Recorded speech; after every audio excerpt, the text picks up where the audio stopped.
Tahun 2013, namaku Dina. Ini kisah nenekku yang penuh dengan misteri karena terasuk sesuatu yang aku tak tahu apa itu. Berawal saat nenekku sakit, aku dan keluargaku mengira hanya masuk angin. Tapi salah satu kakinya bengkak dan sedikit membiru.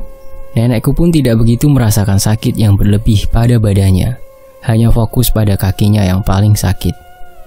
Kami sudah mengajak berobat ke dokter.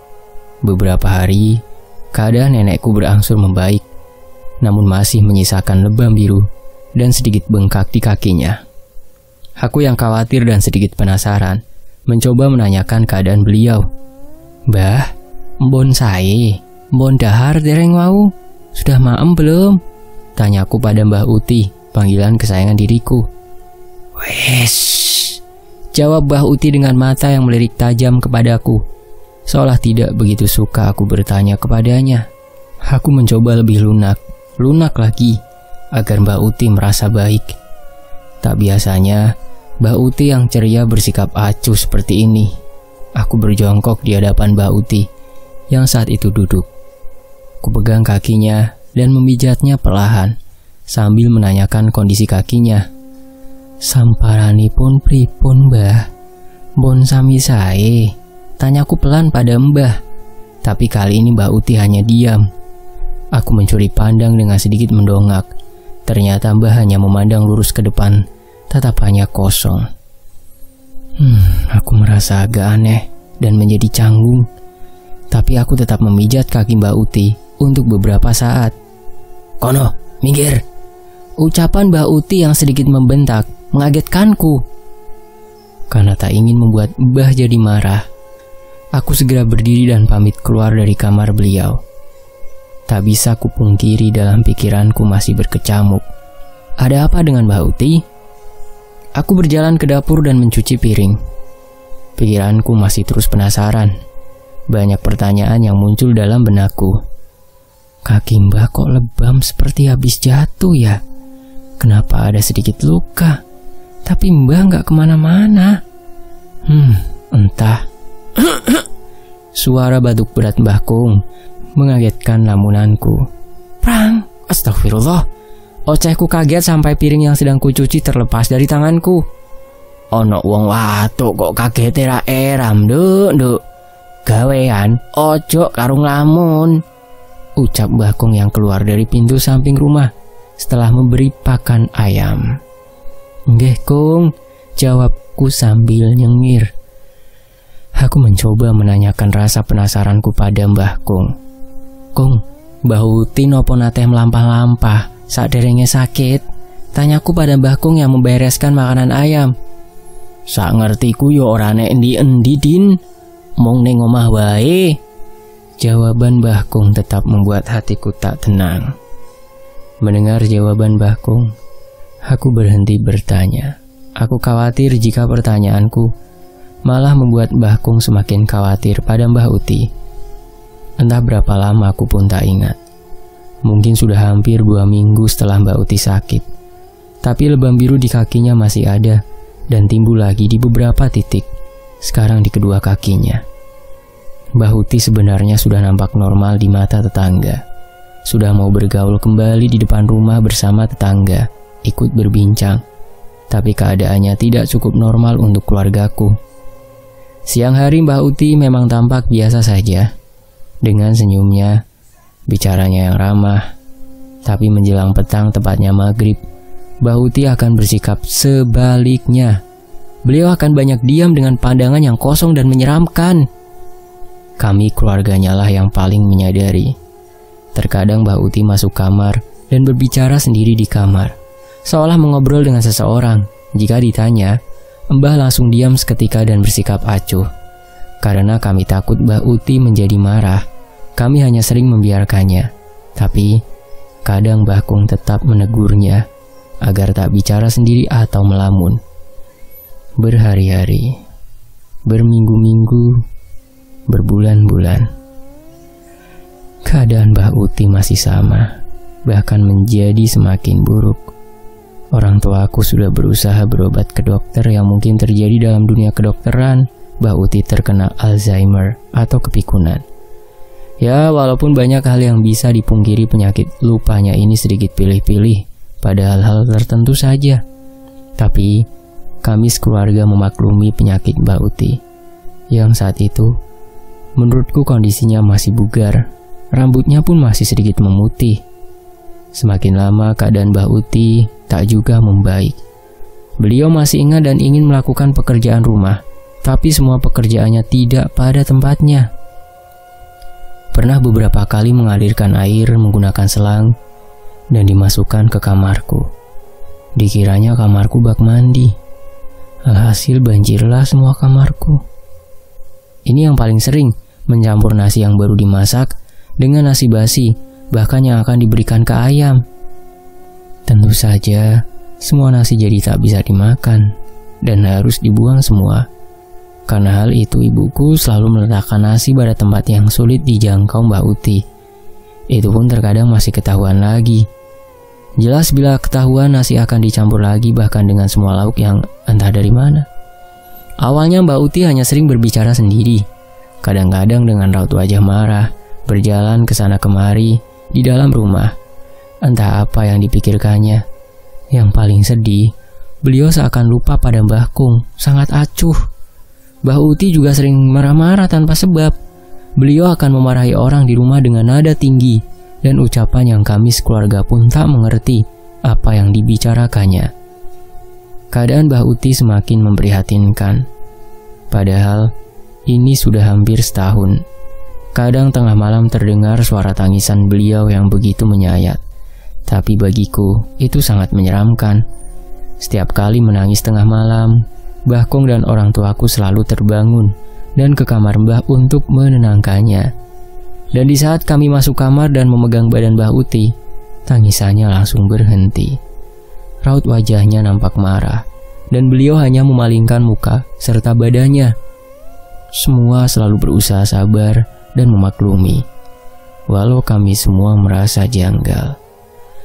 Setiap malam tiba, Mbah Uti seperti berubah menjadi sosok lain. Sikapnya akan berubah-ubah seakan bisa menjadi beberapa orang. Kadang Mbah Uti tiba-tiba berdandan memakai lipstik yang tebal dan sikap yang centil dan gemulai. Kadang sikapnya diam, dingin dan suaranya berat serta sangat pemarah. Sikapnya juga bisa berubah kekanak-kanakan. Suaranya kecil khas anak kecil dan suka bermain hal aneh. Dan masih ada beberapa sikap lagi yang seolah itu berbeda, yang menurut kami sekeluarga itu sulit dilakukan pada pribadi Mbah Uti.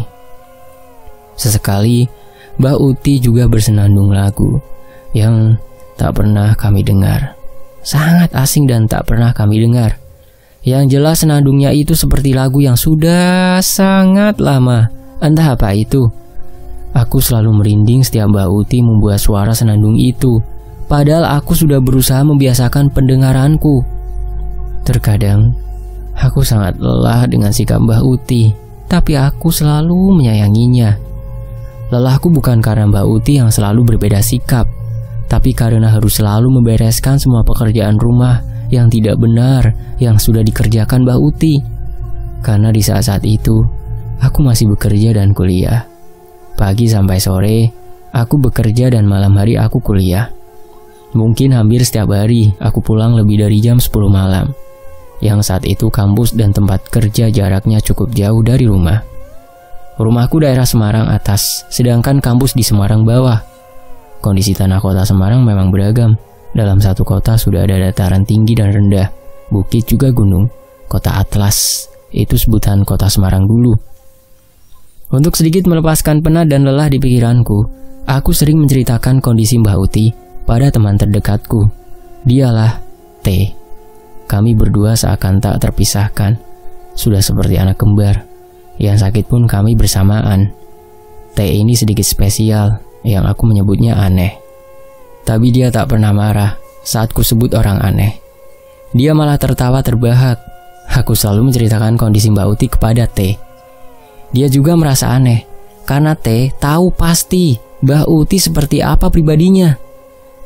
T ini kita sebut Tiwi aja ya, biar gampang. Ya, Tiwi memang tahu semua orang di keluargaku. Keluargaku dan keluarga Tiwi sudah seperti saudara. Aku berusaha mencari tahu apakah ada yang aneh dari Mbah Uti, selain penyakit kepikunannya? Tiwi, kowe iso ndelok gak? Mbah Utiku iki kenapa? Ndak murni loro pikun toh? Tanyaku pada Tiwi, yang memang saat itu dia peka terhadap hal di luar nalar atau hal yang mistis. Piye? Gimana kalau besok aku datang ke rumahmu? Lihat keadaan Mbah Uti gimana? Kayaknya aku merasa ada yang lain, tapi aku harus memastikan. Oke. Besok kalau libur, kamu nginep di rumahku ya, Wi? Yo, bisa diatur. Nanti aku tak bilang bapak ibu dulu ya, Nin. Selang beberapa hari saat libur, Tiwi baru bisa menginap di rumahku. Setibanya di rumah, Tiwi selalu bersalaman, salim pada Mbah dan orang tuaku. Tentu tak lupa pada Mbah Uti. Tiwi sedikit lebih lama memegang tangan Mbah Uti dan mencium punggung tangannya Mbah. Aku yang melihatnya langsung menyadari apa yang dilakukan Tiwi saat itu. Tiwi berusaha menggali kondisi Mbah Uti. Aku dan Tiwi segera masuk ke kamarku. Aku yang penasaran langsung bertanya pada Tiwi. Piye, Wi? Gimana keadaannya? Mbah Uti itu kenapa? Tenang, sabar. Aku tak duduk dulu, Nin. Jawaban Tiwi yang santai malah membuatku penasaran, karena ini memang kebiasaannya. Tenang, tapi penuh misteri. Cepet toh. Gerutuku tapi tetap mengambilkannya minum. Memang ada yang lain di Mbah Uti, Din. Tapi jangan dibicarakan di sini. Jawaban Tiwi membuat jantungku berdegup kencang. Aku tahu pasti ada yang tidak beres sejak awal, tapi tetap saja aku merasa takut. Aku masih saja ingin bertanya pada Tiwi, walaupun jelas pasti Tiwi tidak akan membicarakannya saat itu juga. Kenapa, Towi? Kenapa? Kok nggak diomongin di sini sekarang saja? Tanyaku pada Tiwi yang sudah menikmati kasurku dari ujung ke ujung. Masalahnya ada di sini. Kalau diomongin malah pada dateng. Dek, aku langsung berhenti bertanya dan ikut berseluncur di kasurku bersama Tiwi. Aku masih terus memikirkan apa yang sebenarnya terjadi. Yang tiba-tiba Tiwi mengatakan sesuatu dengan mata terpejam yang kukira dia sudah tertidur tadi. Din, kalau bisa Mbak Uti jangan ditinggal sendiri. Diajak ngobrol biar tidak melamun. Dijaga benar. Kayaknya ini bisa lebih jauh. Mendengar perkataan Tiwi tadi, aku langsung menoleh padanya. Kamu ngelindur apa gimana? Apa ngomong beneran? Jangan sambil menjamin mata kalau ngomong. Sambil ku goyang-goyang badan Tiwi, memastikan dia belum tertidur. Aku masih sadar ini, Din. Hanya menjamin mata karena badan lelah. Kayak gak tahu aja kita kalau mau tidur butuh proses panjang. Jawab Tiwi sambil nyengir dan duduk ambil minum. Besok tak beritahu di kampus, tapi jangan pas di rumah sini. Oke. Jawabku pada Tiwi. Sebenarnya aku masih terus memikirkannya, tapi untunglah Tiwi bisa membuatku membahas hal lain. Seharian di rumahku, Tiwi sudah merasakan sendiri bagaimana perbedaan Mbah Uti. Syukurlah Tiwi sangat memahami dan memaklumi. Aku tahu dia juga sangat sayang pada Mbah Uti. Hari berikutnya, kami sudah kembali dengan rutinitas yang melelahkan lagi. Kembali bekerja dan dilanjut kuliah di sore hingga malam hari. Aku sudah memendam rasa penasaranku dari hari kemarin. Tiwi, kamu lihat apa di Mbah Uti? Sini duduk dulu. Ajak Tiwi agar kami bisa bicara lebih santai. Lalu dia melanjutkan perkataannya. Mbah Uti, apa pernah merasakan beban, Din? Merasa punya beban gitu maksudnya? Beban pikiran? Celetukku spontan. Seolah aku langsung paham dengan pertanyaan Tiwi.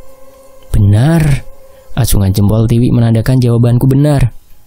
Dulu, Mbah Uti itu mendambakan anak laki-laki terakhirnya. Bisa membanggakan. Bisa bangga gitu maksudnya. Tapi kenyataannya terbalik.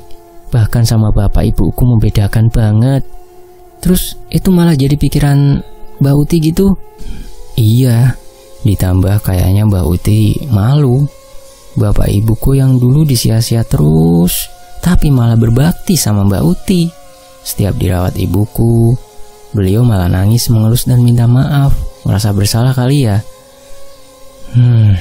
Iya, Din, mungkin karena merasa malu dan beban itu, Mbak Uti jadi sering melamun dan mereka jadi seneng dapat tempat baru. Mereka. Ucapan Tiwi membuatku langsung fokus kembali. Maksudmu piye Tiwi? Mereka? Tanyaku. Sing tak delok wingi, Mbak Uti iki iso diampiri warna-warna, ora mung siji, gak cuma satu. Ada berapa? Aku semakin penasaran. Rungokno, ojo percaya aku yo. Jangan percaya aku, karena yang ikut melihat melalui mataku juga dari jin loh. Jangan percaya, banyak berdoa aja. Oke, paling enggak aku sama keluarga bisa cari obat lain selain dari dokter. Bisa ruqyah dan ngaji rutin. Jawabku pada Tiwi yang sudah semakin memadam mukanya. Sepertinya dia mulai melihat kembali. Mbah Uti kadang marah-marah sama genit enggak? Atau kadang seperti anak kecil minta macam-macam. Iya Wi, kok kamu ngerti? Jawabku kaget.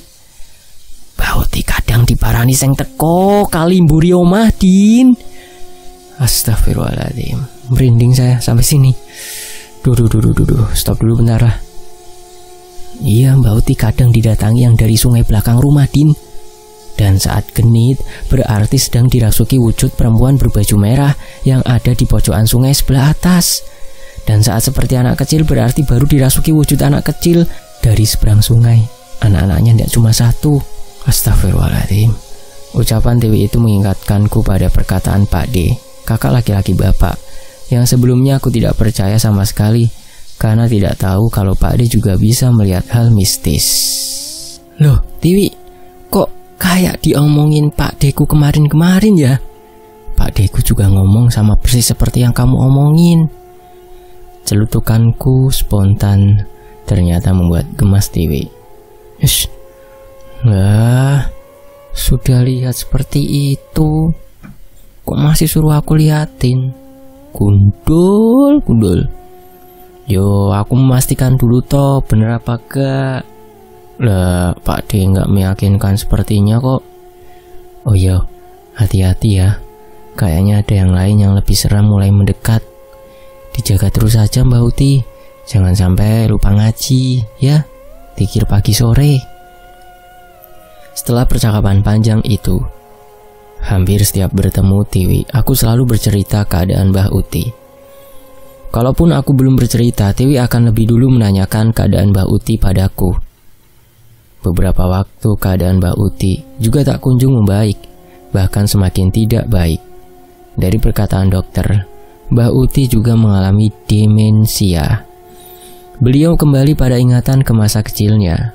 Mbah Uti bahkan sering memanggil-manggil nama seseorang yang kami tidak kenal, sepertinya teman masa kecilnya. Keadaannya semakin sulit dikontrol. Mbah Uti sering berpikir untuk lari dari rumah. Entah itu alasannya main, belanja, atau sekedar ke rumah saudara. Padahal saudara kami rumahnya cukup jauh.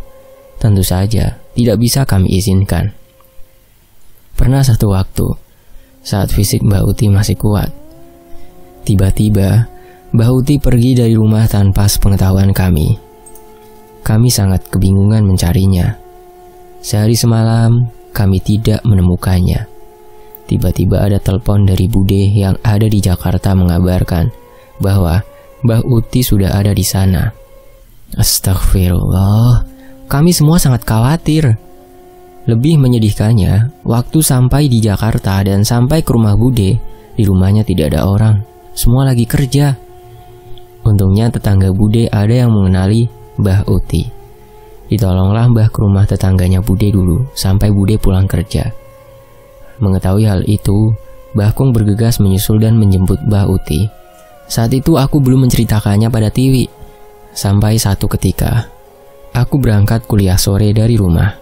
Sampai di kampus, aku terus gelisah. Tiwi yang mengetahui gelagatku langsung menanyaiku. Memang dia selalu tahu gelagatku. Ada apa? Kok nggak tenang? Tanya Tiwi. Mbah Utiku hilang. Dari tadi siang sampai sekarang belum ketemu. Gimana ini? Ya Allah. Sudah dicari ke arah barat yang seberang jalan. Yang jalan lurus depan rumahnya Sinta. Sinta adalah teman rumahku. Wes, tapi gak ketemu. Coba bilang bapak cari di sekitar situ lagi. Ini sudah malam, sepertinya Mbak Uti masuk di rumah orang. Rumahnya putih, ada tiang besi model zaman dulu. Depannya ada pohon mangga lumayan besar. Kayaknya Mbak Uti di situ. Aku kaget sekaligus tidak begitu percaya dengan perkataan Tiwi. Tapi demi Mbak Uti, aku mencobanya. Aku telepon bapak dan mengatakan untuk mencari ke rumah yang disebutkan Tiwi tadi.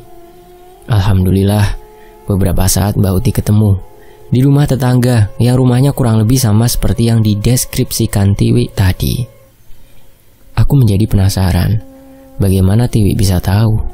Tapi dia hanya mengatakan entah tiba-tiba muncul saja di benaknya. Tiwi selalu menegaskan untuk jangan percaya perkataannya yang sering spontan seperti itu. Semenjak itu, kami semakin memperketat penjagaan di rumah agar Mbak Uti tidak pergi lagi. Tapi, walaupun kami sudah menjaga setiap pintu di rumah, entah bagaimana caranya Mbak Uti bisa melarikan diri dari rumah. Yang paling sering hilang saat tengah malam. Karena hal ini aku juga jadi sering telepon Tiwi kapanpun aku membutuhkannya. Untunglah Tiwi dengan senang hati membantu, walaupun itu mengganggu waktu tidurnya. Tiwi selalu cepat mengangkat telepon walaupun itu tengah malam. Seringkali Mbak Uti hilang tengah malam. Kami sudah mencarinya kemana-mana tidak ketemu.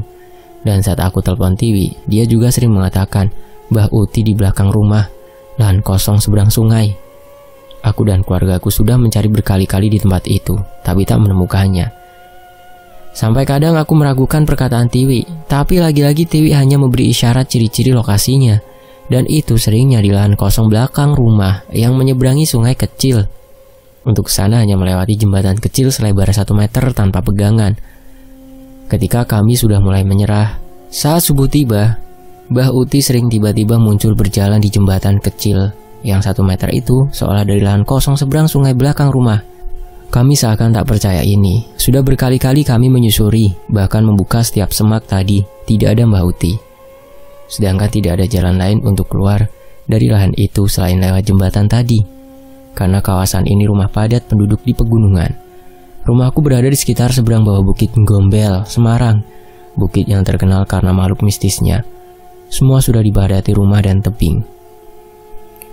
Setelah berkali-kali Mbak Uti bisa pergi dari rumah, entah bagaimana caranya walaupun kami semakin memperketat penjagaan di rumah, kami sudah seperti pekerja shift yang terus menjaga pintu keluar rumah kami.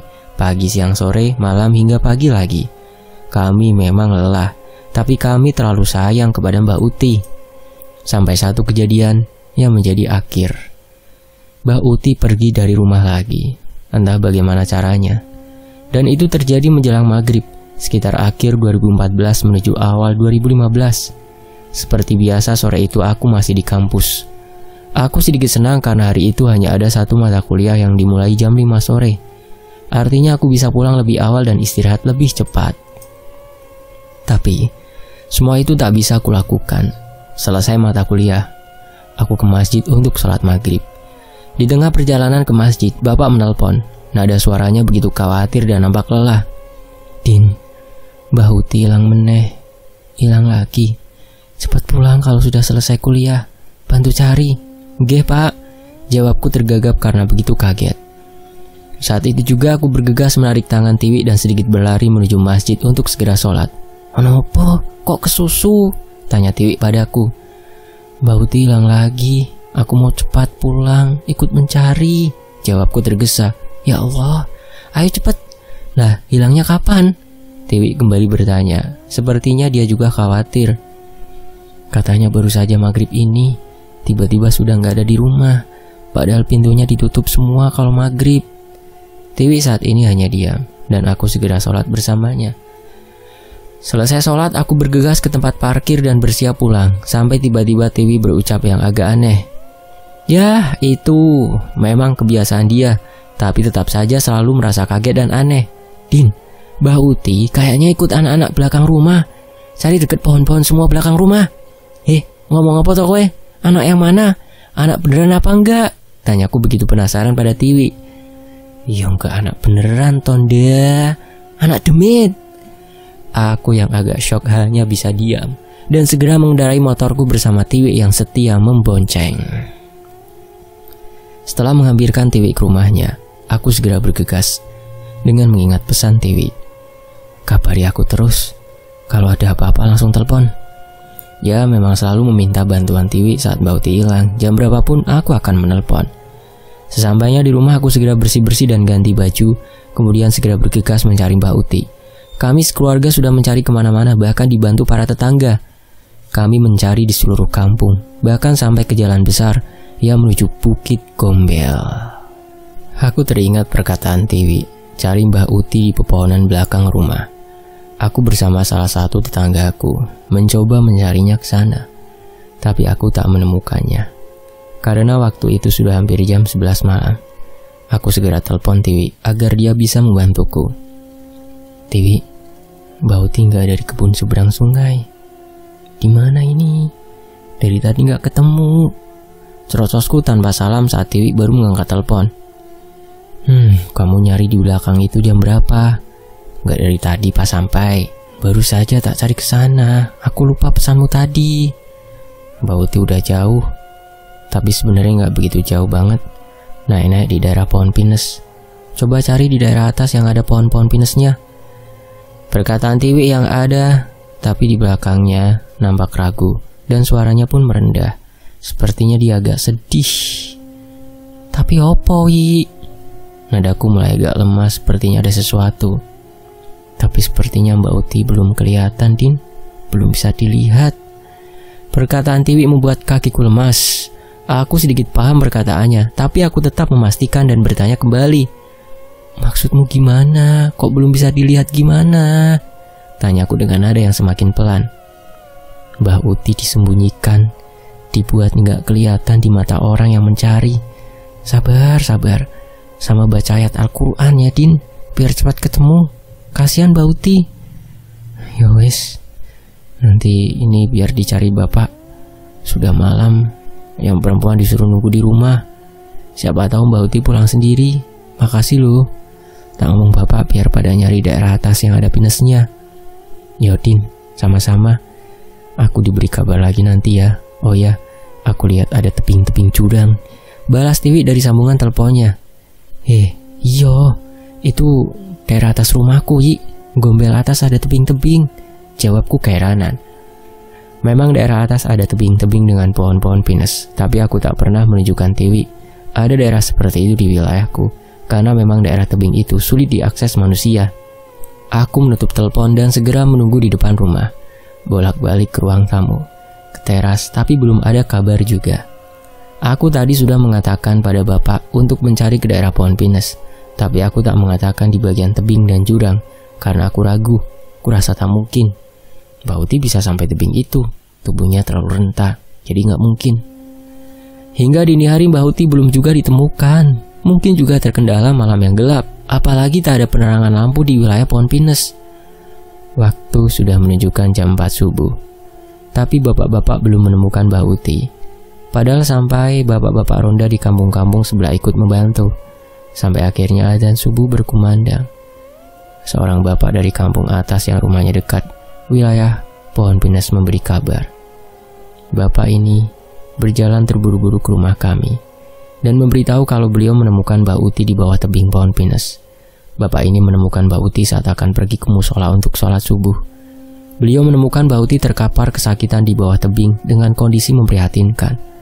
Mbak Uti penuh luka di sekujur tubuh, tangan kanannya patah, kakinya penuh luka sobek dan memar, menandakan Mbak Uti jatuh dari atas tebing hingga tulang tangannya patah. Sepertinya beliau banyak berjalan dan tergores banyak semak serta akar-akar pohon yang keluar dari sisi tebing. Kami langsung menuju rumah bapak ini dan membawa Mbak Uti ke rumah sakit. Mbak Uti dirawat beberapa hari di rumah sakit dan akhirnya diperbolehkan pulang, tapi tangannya yang patah masih digips dan diberi penyangga. Alhamdulillah, setelah 1-2 bulan keadaan Mbak Uti mulai membaik. Luka-lukanya sembuh, tangannya membaik hingga bisa lepas gips, tapi tidak dengan demensia dan Alzheimer-nya, juga gangguan-gangguan mistisnya. Selama 2 bulan itu Mbak Uti terus mencoba kabur, tapi kami bisa menghalaunya. Mbak Uti masih terus seperti berubah-ubah kepribadiannya, sering marah-marah, sering bermain-main sendiri, Dan ditambah kadang seperti pura-pura tidak bisa berjalan, seolah-olah lumpuh, padahal kakinya baik-baik saja. Tapi ketika berubah lagi, dia akan bisa langsung berdiri, bahkan berlari kegirangan. Memasuki bulan ketiga, dan kondisi badan Mbah Uti sudah membaik. Tiba-tiba Mbah Uti drop. Beliau langsung sakit, seperti sakit masuk angin. Tapi lagi-lagi Mbah Uti mengatakan kakinya patah, kakinya lumpuh, dan keadaannya benar-benar memprihatinkan. Kami sudah membawa ke dokter, tapi kata dokter Mbah Uti baik-baik saja. Aku yang penasaran mencoba bertanya pada Tiwi, sekedar bertanya iseng, karena aku menyadari mungkin Mbah Uti hanya sakit tua dan badannya kelelahan. Wi, Mbah Uti lagi sakit. Kakinya nggak apa-apa tapi ngomong lumpuh, ngomong nggak punya kaki, Wi. Tanyaku pada Tiwi saat kami bertemu di kampus. Mbah Uti dikondeli, ditempeli wanita yang di belakang rumah, Din. Kan demitnya itu emang lumpuh. Hah? Mosok toh? Lah terus harus gimana? Tanyaku kembali. Pak Demu kemarin atau Ustadz minta dibuatin air ruqyah, terus diminumkan Mbah Uti. Gitu, coba sana. Ya, nanti tak coba ngomong ke bapak ibuku ya. Akhirnya kami meminta tolong Ustadz agar dibuatkan air ruqyah. Setelah diminumkan Mbah Uti, keadaannya membaik, tapi juga melemah. 1 minggu setelahnya keadaan Mbah Uti semakin melemah. Akhirnya Mbah Uti tak bisa bertahan dan menghembuskan nafas terakhir. Aku langsung memberi kabar pada Tiwi. Kita berdua hanya bisa saling menangis melalui telepon. Dan orang tua Tiwi pun datang bertaziah untuk Mbah Uti. Selamat istirahat Mbah Uti. Semoga amal ibadahmu diterima, diampuni dosamu dan dilapangkan kuburmu. Allahumma firlaha, Allahumma firlaha, warhamha, wa'afihi, wa'fu anha. Al-Fatihah. Kagem Mbah Uti. A'udzubillahi minasyaitonirrajim. Bismillahirrahmanirrahim. Ar-Rahmanirrahim. Maliki yaumiddin. Iyyaka na'budu wa iyyaka nasta'in. Syuratal ladzina an'amta 'alaihim ghairil maghdubi 'alaihim waladdallin. Rabbighfirli wa liwalidayya amin. Demikianlah sebuah kisah dari Mbak Intan @gundulsilir akun Twitter. Saya pamit. Wassalamualaikum. Mohon maaf kalau ada salah kata dan salah ejaan. Sampai jumpa di kisah lainnya, tetap di Tony FS.